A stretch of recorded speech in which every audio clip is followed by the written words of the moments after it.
Assalamualaikum warahmatullahi wabarakatuh. Halo semua, selamat datang di podcast Hariku. Aku Najwa yang akan menemani pendengar dalam membahas salah satu isu penting di era digital saat ini, yaitu literasi digital dalam menangkal hoax. Perkembangan teknologi dan media digital telah memberikan kemudahan dalam mengakses berbagai informasi. Nah, tapi di balik kemudahan tersebut muncul tantangan serius berupa maraknya hoax atau informasi palsu yang beredar luas di ruang digital. Salah satu faktornya itu apa sih yang bisa menyebabkan hoax mudah dipercaya dan disebarluaskan? Nah, salah satunya yaitu rendahnya tingkat literasi digital.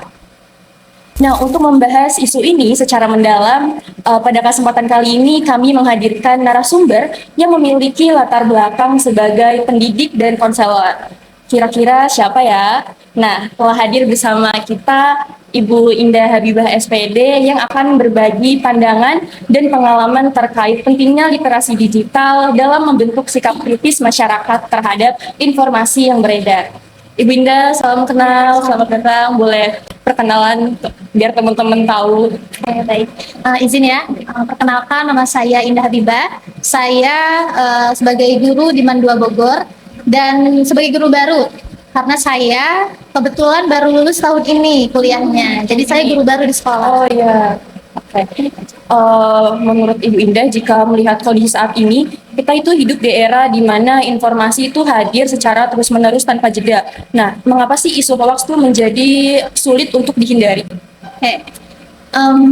Memang sekarang kita hidup di era digital, Ya, betul. di mana sebelum adanya era digital kita ada di masa pandemi COVID. Ya. Nah, pada saat pandemi COVID itu kan kita dipaksa untuk serba online, Iya. semuanya informasi online, belanja pun online, kita tidak bisa keluar rumah, Iya, benar. kan? Jadi otomatis kita dipaksa dari yang umurnya di atas 6 tahun sampai yang sudah tua pun dipaksa harus bisa menggunakan digital. Digital, iya, Tuh. betul. Nah, setelah pandemi, di situ kan kita sudah berubah nih eranya menjadi era digital. Nah, tapi sayangnya pada era digital saat ini seringkali kita minim literasi. Iya. Nah, itulah pentingnya untuk literasi digital. Nah, di era digital saat ini, kita sebagai individu jangan sampai terprovokasi oleh isu-isu yang memang belum tentu, belum pasti, belum fix isunya ini. Kredibilitasnya, ya, betul. betul. Karena kan kita harus memilah-milih dulu, Iya. harus mencari sumber yang akurat, di mana nanti kita setelah kita mendapatkan informasi, kita membaca terlebih dahulu, jangan sampai membacanya terpotong-potong, hanya dari sumber yang satu saja, harus berbagai macam sumber, Iya, harus betul. banyak sumber. Karena kan kalau misalkan kita hanya percaya dengan sumber yang satu ini aja, itu mungkin akan termakan hoax tersebut. Betul sekali. Kadang juga kita remaja itu kan pasti kayak cuma membaca satu sumber aja ya Bu. Apalagi ditambah sekarang di TikTok itu banyak kreator yang nganuin tentang berita-berita tanpa tahu latar belakangnya seperti Iya. apa gitu. Jadi makin mudah termakan Iya. hoax ya Bu. Nah, selanjutnya itu jika dikaitkan dengan aspek emosional, apakah emosi seperti rasa takut, marah, atau panik itu memiliki peran yang signifikan dalam proses penyebaran hoax tersebut? Rasa emosi ya, emosi kan ada takut, marah, Iya. panik dan sebagainya.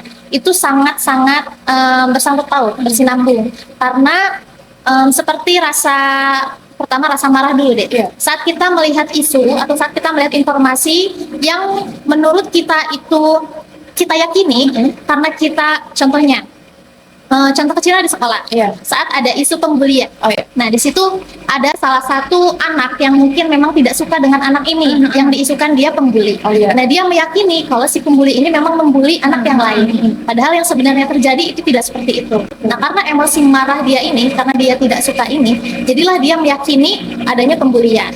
Rasa panik ketika mendengar ada informasi pembulian. Anak satu ini merasa panik, merasa takut, merasa was-was, dan dia menyebarluaskan berita ini, menyebarluaskan informasi bahwa si A ini pembuli. Nah, jadilah itu tersebar luas oleh si anak ini, karena kan dia memiliki emosi yang tidak baik terhadap anak ini. Jadi itu sangat berkesinambungan. Oke. Jadi beranjak dari faktor psikologis, pembahasan literasi digital tuh seringkali masih dipahami secara sempit ya Bu ya. Banyak orang menganggap literasi digital ini tuh hanya sebatas kemampuan menggunakan perangkat teknologi. Nah, menurut Ibu, apa aja sebenarnya cakupan literasi digital tuh yang lebih luas lagi? Cakupan literasi digital itu mungkin terkait dengan sikap kita, ya, sikap lalu tindakan. Nah itu kan tidak hanya kita membaca informasi-informasi saja, tetapi setelah membaca informasi kita harus bisa menyikapi itu. Bagaimana kita mengelola informasi setelah kita mendapatkan informasi, bagaimana kita mengelola sikap kita sebagai pembaca informasi, dan bagaimana kita menyikapi itu. Apakah kita akan mengeluarkan emosi tadi, marah kah? Atau mungkin kita mencari sumber lain, atau mungkin mencari sisi positifnya. Kan nggak semuanya negatif ya, pasti kita harus mencari sisi positifnya juga. Jadi gitu, mencakup nggak hanya tentang gadget, mencakup semuanya, sikap, perilaku. Kalau buat orang tua itu kan pasti banyak yang udah ketinggalan zaman ya Bu. Nah, itu gimana cara kita ngasih tahu ke mereka supaya mereka juga paham tentang literasi digital ini? Sebenarnya agak rumit ya Iya, untuk betul, orang agak tua. rumit. Karena kan saya juga mempunyai orang tua di mana betul. pada saat pandemi diwajibkan, dipaksa untuk bisa gadget. Betul. Apalagi orang tua saya kebetulan guru juga. Nah pada saat pandemi kan online, pembelajaran online, semua serba online, segala macam ya. Jadi kan orang tua terpaksa mau nggak mau, suka tidak suka harus bisa. Betul, harus bisa menggunakan digital, harus bisa menggunakan media. Di situ ya gimana caranya kita membimbing, mengarahkan cara penggunaan digital yang baik, ataupun saat mendapatkan informasi isu-isu baik itu di dalam media sosial atau di grup WhatsApp. Karena kan ada informasi melalui grup WhatsApp itu kan biasanya. Kayak ada link-link masuk itu kan orang tua kan nggak tahu ya Bu, asal mencet link lah nanti tiba-tiba di-hack kan. Nah itu pentingnya juga untuk orang tua, kita sebagai anak muda ya. Nah, kemudian tuh mengapa literasi digital saat ini tuh tidak lagi dapat dipahami hanya sebagai kemampuan teknis, melainkan juga berkaitan dengan sikap dan pola pikir individu tersebut. Ini nyambung sama yang jawaban tadi sikap. Sikap juga, betul. Jadi semuanya bersangkut paut lah. Kita tidak hanya menggunakan gadget, karena kan di balik layar kan ada manusia nyata ya. Itu kan kita harus bisa menghargai setiap pendapat orang lain, harus juga sopan, karena kan ada seseorang yang membaca komentar atau info tersebut. Nah, kalau misalkan kan pasti itu kalau di digital itu kan ada komentar-komentar yang pasti ada negatifnya ya. Nah, kalau misalkan kita ikut mengomentari yang buruknya itu, menurut Ibu itu gimana? Kalau saya sih tipikalnya yang diam ya. Ya, walaupun diam itu nggak selamanya baik, tapi kan daripada kita ikut campur dan kita tidak tahu apa yang sebenarnya terjadi, lebih baik kita mendoakan, mendoakan kejadian itu. Kayak contohnya berita sekarang kan lagi banjir tuh ya, banjir. Teman-teman kita yang di Sumatera, yang di Aceh. Nah itu kan banyak sekali pro kontra di media sosial, apalagi di TikTok, di Instagram. Itu banyak banget. Itu komentar-komentarnya kan lumayan ya. Nah kita kan ya yang kita bisa lakukan hanya mendoakan, lalu kita berdonasi. Ya kalaupun kita komentar yang baik-baik. Jangan sampai komentar yang buruk-buruk terhadap pemerintah. Kan pemerintah pun mungkin lagi berusaha. Tapi kita nggak tahu ya di baliknya itu kayak gimana. Nah, jika dikaitkan dengan upaya pencegahan, menurut Ibu itu bagaimana literasi digital dapat berfungsi sebagai bentuk perlindungan agar masyarakat itu tidak mudah terpengaruh oleh hoax dalam praktik sehari-hari, kebiasaan apa saja itu yang sederhana namun penting untuk dilatih agar seseorang menjadi lebih kritis dalam menerima informasi tersebut. Cara sederhananya itu pertama mungkin saat kita mendapatkan informasi bisa dengan tenang terlebih dahulu. Saat membaca informasi kita diam sejenak, berhenti sejenak dan membaca full informasinya. Jangan sampai hanya melihat judulnya aja. Betul. Kadang-kadang kita lihat judulnya aja yang menakutkan ya. Padahal kita tidak lihat tuh kronologisnya seperti apa. Nah itu kita bisa diam sejenak lalu baca semuanya, isu-isunya. Dan kalau bisa kita cari sumber yang lain. Jangan sampai kita termakan hoax dengan karena kita baca satu sumber aja. Betul. Kan masih ada yang terpercaya ya. Kita cari sumber yang lain.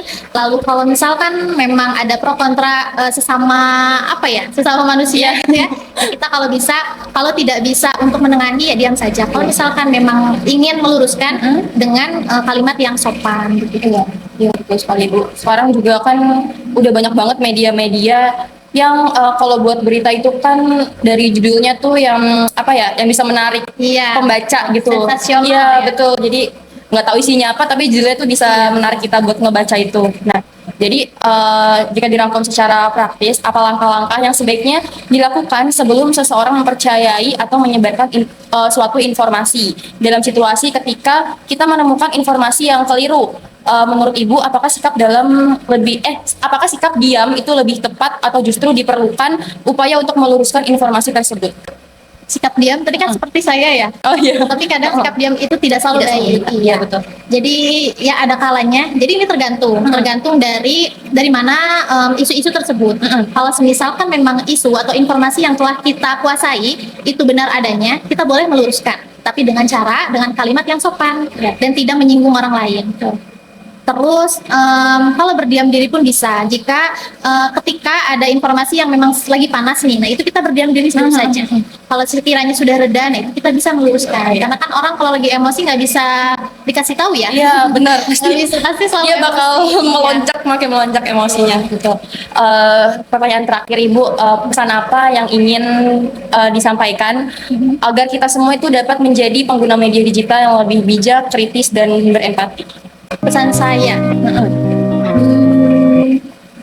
mari kita menjadi pengguna digital yang bijak dan berempati. Karena kan di balik setiap layar itu kan ada manusia nyata ya.